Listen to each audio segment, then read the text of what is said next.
Welcome welcome back to my YouTube channel Khushi vlogs. So ಇವತ್ತಿನ ವ್ಲಾಗ್ನಲ್ಲಿ 3 ದಿನದ ವ್ಲಾಗ್ನ ಶೇರ್ ಮಾಡ್ತಾ ಇದ್ದೀನಿ. ಸ್ಯಾಟರ್ಡೆ, ಸಂಡೇ ಹಾಗೂ ಮಂಡೇದು, ಬಿಕಾಸ್ ಸ್ವಲ್ಪ ಕ್ಲಿಪ್ಪಿಂಗ್ಸ್ ಇತ್ತು, ಅದಕ್ಕೆ 3 ದಿನದ್ದು ಒಂದೇ ವ್ಲಾಗ್ನಲ್ಲಿ ಅಪ್ಲೋಡ್ ಮಾಡೋಣ ಅಂತ ಅಂದ್ಕೊಂಡು ಎಡಿಟ್ ಮಾಡಿದ್ದೀನಿ. ಸೊ ಸ್ಯಾಟರ್ಡೆ ಮಾರ್ನಿಂಗ್ ಇದು ಲೈಕ್ ಕ್ಯಾರೆಟ್ ಮತ್ತು ಬೀಟ್ರೋಟ್ಸ್ ಇತ್ತು, ಇದನ್ನ ಯೂಸ್ ಮಾಡಿಕೊಂಡು ಪಲ್ಯ ಮಾಡ್ತಾಯಿದ್ದೀನಿ ತಿಂಡಿಗೆ ಇರಲಿ ಅಂತ ಹೇಳಿ. ಸೊ ಲೈಟಾಗಿ ಮಾಡ್ತಾಯಿದ್ದೀನಿ ಇವಾಗ. ಸ್ವಲ್ಪ ರೈಸ್ ಮಾಡಿದ್ದೀನಿ ಆ್ಯಂಡ್ ತರಕಾರಿಗಳಿತ್ತು, ಪಾಪು ಕೂಡ ತಿಂತಾನೆ ಈ ರೀತಿ ಇದನ್ನೆಲ್ಲ ಯೂಸ್ ಮಾಡಿದ್ರೆ. ಸೊ ಅದಕ್ಕೆ ಅವನಿಗೋಸ್ಕರ ಅಂತ ಹೇಳಿ ಮಾಡಿದ್ದೀನಿ. ಆ್ಯಂಡ್ ಕರು ಜೊತೆ ಡೈಲಿ ಇದೇ ರೀತಿ ಲೈಕ್ ಆಟ ಆಡೋಕ್ಕೆ ಹೋಗ್ತಾನಲ್ಲ, ಇವತ್ತು ಕೂಡ ಅದೇ ರೀತಿ ಮಾಡ್ತಿದ್ದ. ಆ್ಯಂಡ್ ನಾನು ಬಾಯಿ ಹೇಳಿ ಬರೋಗು ಅಂತ ಹೇಳಿ ಕಳಿಸ್ದೆ. ಸೊ ಅದಕ್ಕೆ ಈ ರೀತಿ ಹಗ್ ಮಾಡಿ ಆ ಥರ ಮಾಡಿ ಬರ್ತಾಯಿದ್ದಾನೆ. ಸೊ ಬ್ರೇಕ್ಫಾಸ್ಟ್ ಈ ರೀತಿ ಮಾಡಿಕೊಂಡೆ. ಇದು ಹೇಗೆ ಮಾಡೋದು ಅಂತ ಪಲ್ಯ ಲೈಕ್ ತುರಿದ್ಬಿಟ್ಟು ಮಾಡ್ತೀವಿ, ಇದು ಕಟ್ ಮಾಡಿರೋದು ನಾನು. ಜಸ್ಟ್ ಒಗ್ಗರಣೆಗೆ ಹಾಕಬೇಕು, ಲೈಟ್ ಸ್ಪೈಸಸ್ ಹಾಕ್ಕೊಳ್ಬೇಕು. ಸೊ ಆವಾಗ ಟೇಸ್ಟ್ ಚೆನ್ನಾಗಿರುತ್ತೆ. ಸೊ ಮಕ್ಕಳಿಬ್ಬರು ಆಟ ಇದ್ದಾರೆ. ಆಟ ಆಡ್ಸೋಣ ಅಂತ ಹೇಳಿ ಕೂತ್ಕೊಂಡಿದ್ದೆ. ಅವರು ಹೀಗೆ ಡೈಲಿ ಆಟ ಇರ್ತಾರೆ, ಆಟ ಆಡ್ತಾ ಹಾಗೆ ಕಿತ್ತಾಡ್ತಾರೆ. ಸೊ ಜೊತೆಯಲ್ಲೇ ಕೂತಿರ್ಬೇಕು ಅವ್ರಗಳ ಜೊತೆಲಿ.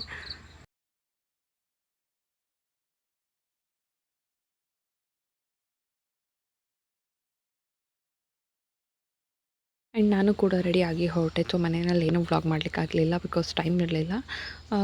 ಲೈಕ್ ನಮ್ಮನ್ನ ಇವಾಗ ಡ್ರಾಪ್ ಮಾಡೋಕ್ಕೆ ಅಂತ ಹೇಳಿ ಬರ್ತಾಯಿದ್ದಾರೆ. ನಾನು ಮತ್ತು ಪಾಪು ಬಸ್ನಲ್ಲಿ ಹೋಗೋಣ ಅಂತ ಹೇಳಿ ಅಂದ್ಕೊಂಡಿದ್ದೀವಿ. ಅವ್ನಿಗೆ ಈ ರೀತಿ ಎಲ್ಲಾದರೂ ಕರ್ಕೊಂಡು ಹೊರಟ್ರೆ ಸಾಕು, ಖುಷಿ ಆಗ್ತಾನೆ. ಆ್ಯಂಡ್ ಮಾತುಕತೆ ಏನೂ ಇರೋದಿಲ್ಲ, ಅಷ್ಟು ಆರಾಮಾಗಿರ್ತಾನೆ. ಆ್ಯಂಡ್ ಅಷ್ಟೇ. ಬರಬೇಕಾದ್ರೇನು ವ್ಲಾಗ್ ಮಾಡಲಿಲ್ಲ, ಬಿಕಾಸ್ ಪಾಪು ನಾನು ಒಬ್ಬಳೇ ಬಂದಿದ್ದರಿಂದ. ಅಮ್ಮ ತೋಟದಲ್ಲಿ ಹುಳ್ಳಿಕಾಯಿ ಕಿತ್ಕೊಂಡು ಬಂದಿದ್ದರು. ಸೊ ಸಾಂಬಾರು ಮಾಡ್ತಿದ್ರಲ್ಲ, ಕ್ಲೀನ್ ಮಾಡಿಕೊಡೋಣ ಇದನ್ನೆಲ್ಲ ಸೋಸಿ ಅಂತ ಹೇಳಿ ಮಾಡ್ತಾಯಿದ್ದೀನಿ. ಆ್ಯಂಡ್ ಪಾಪು ಮಲಗಿದ್ದಾನೆ, ಬಿಕಾಸ್ ಅವ್ನು ಬರಬೇಕಾದ್ರೆ ಮಲಗಲಿಲ್ಲ. ಇವಾಗ ಮಲ್ಕೊಂಡಿದ್ದ. ಆ್ಯಂಡ್ ಹಾಗೆ ಫ್ರೀ ಇದ್ನಲ್ಲ, ಇನ್ನೇನು ಅಮ್ಮಂಗೂ ಹೆಲ್ಪ್ ಮಾಡ್ದಂಗೆ ಆಗುತ್ತೆ ಅಂತ ಹೇಳಿ ಹುಳ್ಳಿಕಾಯಿನ ಸೋಸ್ತಾಯಿದ್ದೀನಿ. ಆ್ಯಂಡ್ ತೋಟದಲ್ಲಿ ಹಾಕಿದ್ದಾರೆ ತುಂಬ, ಅಂದರೆ ನಮ್ಮ ಕಡೆಯಲ್ಲಿ ಎಲ್ಲರೂ ತೋಟಕ್ಕೆ ತರಕಾರಿಗಳು ಹಾಕ್ತಾರೆ ತುಂಬ ಜಾಸ್ತಿನೇ. ಸೊ ನಾವು ಈ ಸಲ ಲೈಕ್ ಹುಳ್ಳಿಕಾಯಿ ಮತ್ತು ಹೂವಿದೆ ಮತ್ತು ಕ್ಯಾಬೇಜ್ ಇದೆ, ಇಷ್ಟು 3 ತರಕಾರಿಗಳನ್ನ ಹಾಕಿದ್ದಾರೆ. ಸೊ ನಾನು ಬಂದಿರಲಿಲ್ಲ, ಸುಮಾರು ದಿನ ಆಗಿತ್ತಲ್ಲ, ಇದನ್ನ ಯೂಸ್ ಮಾಡಿ ಬಸ್ಸಾರು ಮಾಡಿ ಅಂತ ಹೇಳಿದೆ. ಸೊ ಅದಕ್ಕೆ ಅದನ್ನ ಕಿತ್ಕೊಂಡು ಬಂದರು. ಕ್ಲೀನ್ ಮಾಡೋಣ ಅಂತ ಹೇಳಿ ಮಾಡ್ತಾಯಿದ್ದೆ. ಇನ್ನು ಪಾಪು ಆಗಲೇ 1-2 ಕ್ಲೀನ್ ಮಾಡಿಕೊಟ್ಟು ಹೋಗ್ತಿದ್ದಾನೆ. ಅಂದರೆ ಏನು ಗೊತ್ತಾ, ನಾವು ಈ ರೀತಿ ಮುರಿಯೋದು ನೋಡಿದ್ರೆ ಅವನು ಅದೇ ರೀತಿ ಮುರಿದು ಹಾಕ್ಬಿಟ್ಟು ಹೋಗ್ತಾನೆ. ಸೊ ಎಲ್ಲ ಕ್ಲೀನ್ ಮಾಡಿದ್ದೆಲ್ಲ ಆಯಿತು. ಆ್ಯಂಡ್ ಇವಾಗ ಪಾಪು ಮತ್ತು ಅಮ್ಮ, ನನ್ನ ತಂಗಿ, ಪಪ್ಪ ಎಲ್ಲರೂ ಹೊರಗಡೆ ಹೋಗಿದ್ದರು. ಸೊ ನಾನು ಹೋಗಿರಲಿಲ್ಲ, ನಾನು ಮಲಗಿದ್ದೆ. ಸೊ ಅವರೇ ಹೋಗಿ ಬರಲಿ ಅಂತ ಹೇಳಿ ನಾನು ಹೋಗಿರಲಿಲ್ಲ. ಆ್ಯಂಡ್ ಅಮ್ಮ ನನಗಿಷ್ಟ ಅಂತ ಹೇಳಿ ಗಿಣ್ಣು ಮಾಡಿದರು. ಗಿಣ್ಣು ಹಾಗೆ ಹುಳ್ಳಿಕಾಯಿ ಸೋಸ್ಕೊಟ್ಟೆ ಅಂದಲ್ಲ, ಅದನ್ನ ಯೂಸ್ ಮಾಡಿಕೊಂಡು ಬಸ್ಸಾರು ಮಾಡಿಕೊಡಿ ಅಂತ ಹೇಳಿದ್ದೆ. ಬಸ್ಸಾರು ಮಾಡಿದರು, ಅನ್ನ ಸಾಂಬಾರು ಜೊತೆಗೆ ಕಾಳು ಮಾಡಿದರು. ಸೊ ಬಂದಾಗ ಲೇಟಾಗಿತ್ತು. ನಾನು ಅವಾಗ ಲೈಟಾಗೆ ಸ್ವಲ್ಪ ತಿಂಡಿ ಕೊಟ್ಟಿದ್ರು, ತಿಂದಿದ್ದೆ.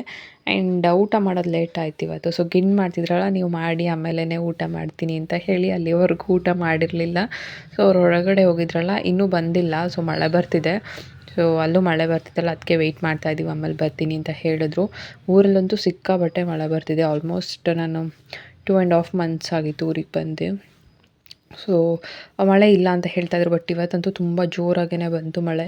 ನನಗೆ ಹೇಗೆ ಅಂದರೆ, ಊರಿಗೆ ಬಂದಾಗ ಪಾಪು ಅಮ್ಮ ಅಪ್ಪನ ಜೊತೆನೇ ಇದ್ಬಿಡ್ತಾನೆ, ನನ್ನ ಹತ್ರ ಬರೋದು ಇಲ್ಲ ಅವನು. ಆ್ಯಂಡ್ ಕೆಲಸಗಳು ಏನು ಮಾಡೋದಿಲ್ಲ, ಅಮ್ಮ ಏನು ಮಾಡಿಸಲಿಲ್ಲ ನಾನು ಬಂದಾಗ. ಕೆಲಸನೂ ಇರಲ್ಲ ಆ್ಯಂಡ್ ಪಾಪು ನೋಡ್ಕೊಳ್ಳೋದು ಇರಲ್ಲ, ಒಂಥರ ರೆಸ್ಟ್, ಆರಾಮಾಗಿರ್ಬೋದು. ಸೊ ಒಂಥರ ರೆಸ್ಟ್ ತೊಗೊಂಡಂಗಿರುತ್ತೆ ನನಗೆ ಇಲ್ಲಿಗೆ ಬಂದರೆ. ಆ್ಯಂಡ್ ಏನು ಗೊತ್ತಾ, ಇಲ್ಲೊಂದು 4 ದಿನ ಇಲ್ಲಿಗೆ ಸೆಟ್ ಆದರೆ ಮತ್ತು ನಾನು ಅಲ್ಲಿಗೆ ಹೋದಾಗ ಕೆಲಸ ಮಾಡೋಕೆ ಒಂಥರ ಬೇಜಾರು ಅನ್ನಿಸ್ತಿರುತ್ತೆ. ಸೊ ಅದಕ್ಕೆ ನಾನು ಅಮ್ಮಂಗೆ ಹೇಳ್ತಿರ್ತೀನಿ, ನನಗೇನಾದರೂ ಕೆಲಸ ಮಾಡ್ತೀನಿ, ಇಲ್ಲಾಂದರೆ ನನಗೆ ಅಲ್ಲಿಗೆ ಹೋದಾಗ ಸೆಟ್ ಆಗೋಲ್ಲ, ಚೆನ್ನಾಗಿ ಅನಿಸಲ್ಲ ಅಂತ ಹೇಳ್ತಿರ್ತೀನಿ. ಆ್ಯಂಡ್ ಅಜ್ಜಿ ನನಗೆ ಅಂತ ಹೇಳಿ ಗೌರಿ ಹಬ್ಬಕ್ಕೆ ಬಟ್ಟೆ ತೊಗೊಂಡು ಬಂದಿದ್ದರು. ಸೊ ಅವರು ನಾನು ಚಿಕ್ಕವಳಿದ್ದಾಗಿಂದನೂ ಹಾಗೆಯೇ ಹಬ್ಬಕ್ಕೆ ಬಟ್ಟೆ ಕೊಡಿಸ್ತಾರೆ. ಆ್ಯಂಡ್ ನಾನು ಅಲ್ಲಿಗೆ ಹೋದಾಗ ಕೂಡ, ಊರಿಗೆ ಹೋದಾಗಲೂ ಬಟ್ಟೆ ತರ್ತಾಯಿದ್ರು. ಸೊ ಗೌರಿ ಹಬ್ಬ ಬಂತಲ್ಲ, ಅವರು ಬಂದಿದ್ದರು ಊರಿಗೆ.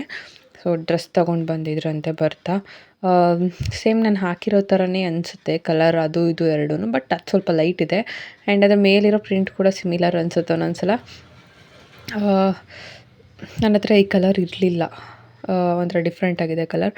ಆ್ಯಂಡ್ ಅಷ್ಟು ಕ್ಯಾಮ್ರಾದಲ್ಲೂ ಒಂಥರ ಕಾಣ್ತಿದೆ, ಬಟ್ ಆ ಕಲರ್ ಬೇರೆ ಥರನೇ ಅನ್ನಿಸ್ತಿದೆ. ಹಾಗೆ ಡೈರೆಕ್ಟಾಗೂ ಕ್ಯಾಮ್ರಾಗೂ ಹಾಗೆ ಒಂದೊಂದು ಸಲ ಬಟ್ಟೆಗಳು ಕ್ಯಾಮ್ರಾದಲ್ಲೇ ಬೇರೆ ಥರ ಕಾಣ್ತಿರ್ತವೆ, ಹಾಗೆ ಇದ್ದಾಗಲೇ ಒಂಥರ ಇರ್ತವೆ. ಸೊ ಅಜ್ಜಿ ತಂದುಕೊಟ್ಟಿದ್ದು ಗೌರಿ ಹಬ್ಬಕ್ಕೆ. ಆ್ಯಂಡ್ ನಾಳೆ ಅಮ್ಮ ಗೌರಿ ಹಬ್ಬಕ್ಕೆ ಮತ್ತೆ ಸ್ಯಾರಿ ಕೊಡ್ಸೋಕ್ಕೆ ತೊಗೊಂಬರಕ್ಕೆ ಹೋಗೋಣ ಅಂತ ಹೇಳಿದರೆ, ಸೊ ನಾನು ಹೋದರೆ ವ್ಲಾಗ್ ಶೂಟ್ ಮಾಡಿ ಅಪ್ಲೋಡ್ ಮಾಡ್ತೀನಿ, ಓಕೆನಾ. ಆ್ಯಂಡ್ ಇದು ಅದ್ರದ್ದು ಪ್ಯಾಂಟ್ ಬಂದಿದೆ. ಆ್ಯಂಡ್ ಏನು ಗೊತ್ತಾ, ಆರ್ಗನ್ಸದು ಬಟ್ಟ ಬಂದಿದೆ ಇದಕ್ಕೆ. ಸೊ ನನಗೆ ಮ್ಯಾನೇಜ್ ಮಾಡೋದು ತುಂಬ ಕಷ್ಟ. ಸೊ ಎಲ್ರಿಗೂ ಹಾಗೆ ಅನಿಸುತ್ತೆ, ಬಟ್ ಹಾಗೆ ಇದ್ದಾಗ ಹಾಕ್ಕೊಳ್ಬೋದು. ಬಟ್ ಪಾಪುನ ನೋಡಿಕೊಂಡು ನಾನು ಈ ಡ್ರೆಸ್ ವೇರ್ ಮಾಡಿದಾಗ ಹೇಗೆ ಅಂದರೆ, ಅದನ್ನು ಮ್ಯಾನೇಜ್ ಮಾಡೋದು ಕಷ್ಟ ಆಗುತ್ತೆ ಆರ್ಗನ್ಸ್ ದುಪ್ಪಟ್ಟ ಇದ್ದಾಗ. ಸೊ ನನಗೆ ಹೇಗೆಂದರೆ ಜಸ್ಟ್ ಫ್ಲೋ ಆಗಿರ್ಬೇಕು, ಹೇಗೆ ನಾವು ಹಾಕ್ಕೊಳ್ತೀವೋ ಅದೇ ರೀತಿ ಬಂದರೆ ದುಪ್ಪಟ್ಟಗಳು ನನಗೆ ತುಂಬ ಇಷ್ಟ ಆಗುತ್ತೆ. ಅಷ್ಟು ಪ್ಯೂರ್ ಆರ್ಗನ್ಸ ಏನಿಲ್ಲ, ಲೈಟಾಗಿ ಸ್ವಲ್ಪ ಆರ್ಗನ್ಸ್ ಥರ ಇದೆ, ಸ್ವಲ್ಪ ಸಿಲ್ಕ್ ಥರ ಇದೆ. ಸೊ ಮ್ಯಾನೇಜ್ ಮಾಡ್ಬೋದು. ನಾನು ನಾರ್ಮಲಾಗಿ ಪಿನ್ ಹಾಕ್ತೀನಿ ಆರ್ಗನ್ಸ ಇದ್ದರೆ ಒಂದು ಸೈಡ್ಗೆ, ಅದರಿಂದ ಆರಾಮಾಗೆ ಮ್ಯಾನೇಜ್ ಮಾಡ್ಬೋದು. ಅಥವಾ ಪ್ಲೀಟಿಂಗ್ ಮಾಡಿ ಹಾಕ್ಕೊಳ್ತಾರೆ ಕೆಲವೊಬ್ಬರು, ಒಂದು ಸೈಡಿಗೆ ಪ್ಲೀಟ್ ಮಾಡಿ ಇನ್ನೊಂದು ಸೈಡಿಗೆ ಜಸ್ಟ್ ಒಂದು ಸಿಂಗಲ್ ಪಿನ್ ಥರ, ಆ ರೀತಿ ಕೂಡ ಹಾಕ್ಕೊಳ್ಬೋದು. ಸೊ ನಾನು ಯಾವಾಗಾದರೂ ಹಾಕ್ಕೊಂಡ್ರೆ ತೋರಿಸ್ತೀನಿ.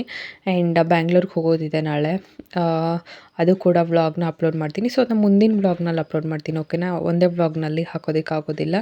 ಸೊ ಆ ಡ್ರೆಸ್ ಎಲ್ಲ ಎತ್ತಿಟ್ಟು, ಆ್ಯಂಡ್ ಅಮ್ಮನ ಕೆಲವೊಂದು ಸ್ಯಾರಿಗಳಿದ್ವು ಸ್ಟಿಚಿಂಗಿಗೆ ಕೊಡೋದು, ಅದನ್ನೆಲ್ಲ ಎತ್ಕೊಂಡಿದ್ದೀನಿ. ಸೊ ನಾನೊಂದು ಕಡೆ ಕೊಡ್ತೀನಿ, ಅಲ್ಲಿಗೆ ತೊಗೊಂಡೋಗಿ ಕೊಡೋಣ ಅಂತ ಹೇಳಿ.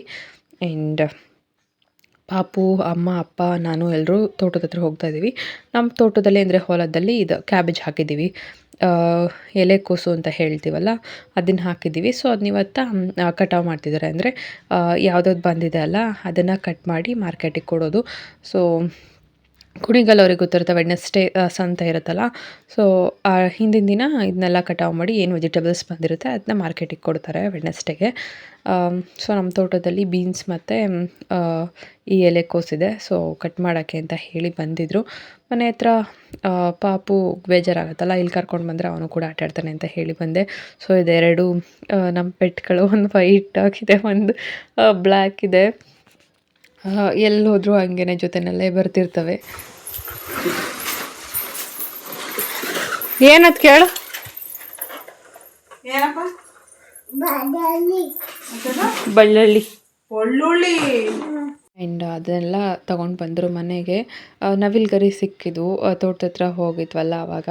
ಸೊ ಅದನ್ನು ತಗೊಂಡು ಬಂದು ನನಗೆ ಕಚ್ಚಗುಳಿ ಇಡೋ ಥರ ಮಾಡ್ತಾಯಿದ್ದೆ. ಸೊ ನಾನು ಅವನಿಗೂ ಅದೇ ರೀತಿ ಮಾಡಿಕೊಂಡು ಕರ್ಕೊಂಡು ಹೋಗ್ತಾಯಿದ್ದೀನಿ. ಸೊ ನಮ್ಗೆ ಹೇಗೆ ಅಂದರೆ, ಮನೆ ಹತ್ರ ರೈಟ್ ಸೈಡ್ ಸ್ವಲ್ಪ ದೂರ ಬಂದರೆ ಹೊಲ ಇದೆ, ಆ್ಯಂಡ್ ಲೆಫ್ಟಲ್ಲಿ ಸ್ವಲ್ಪ ದೂರದಲ್ಲಿ ತೋಟ ಇದೆ. ಅವ್ನಿಗೆ ಹೆಂಗೆ ಅಂದರೆ ನೋಡಿದ್ದಾನಲ್ಲ ನಮ್ಮ ತೋಟ ಅನ್ನೋದು. ಸೊ ಅಲ್ಲೇ ಇರ್ತಾರೆ ಅಜ್ಜಿ ತಾತ ಅಂತ ಗೊತ್ತು ಅವನಿಗೆ, ಪಟ್ಟ ಅಂತ ಓಡೋಗ್ತಾನೆ. ಊರಿಗಿಂತ ತುಂಬ ಕಷ್ಟ ಇಲ್ಲಿ ಅವನ್ನ ಹಿಡ್ಕೊಳ್ಳೋದು ನಾನು. ತೋಟದ ಹತ್ರ ಓಡೋಗ್ತಾನೆ. ಆ್ಯಂಡ್ ಇಲ್ಲಿ ತುಂಬ ಪಿಕಾಕ್ಸ್ ಬರುತ್ತೆ, ನಾನು ನೋಡಿದ ತಕ್ಷಣ ಓಡ್ಸೋಕೆ ಓಡೋಗೋದು, ಈ ರೀತಿ ಮಾಡ್ತಿರ್ತಾನೆ. ಆ ಡೋರ್ ಕ್ಲೋಸ್ ಮಾಡಿಕೊಂಡು ಒಳಗಿರಿಸ್ಕೊಳ್ತೀನಿ ನಾನು, ಆ ರೀತಿ ಆಗುತ್ತೆ ಇಲ್ಲಿ ಕರ್ಕೊಂಡು ಬಂದರೆ ಅವನ್ನ. ನೋಡಿ ಇವಾಗ ಆಗಲೇ ಓಡೋಗ್ತಾ ಇದ್ದಾನೆ.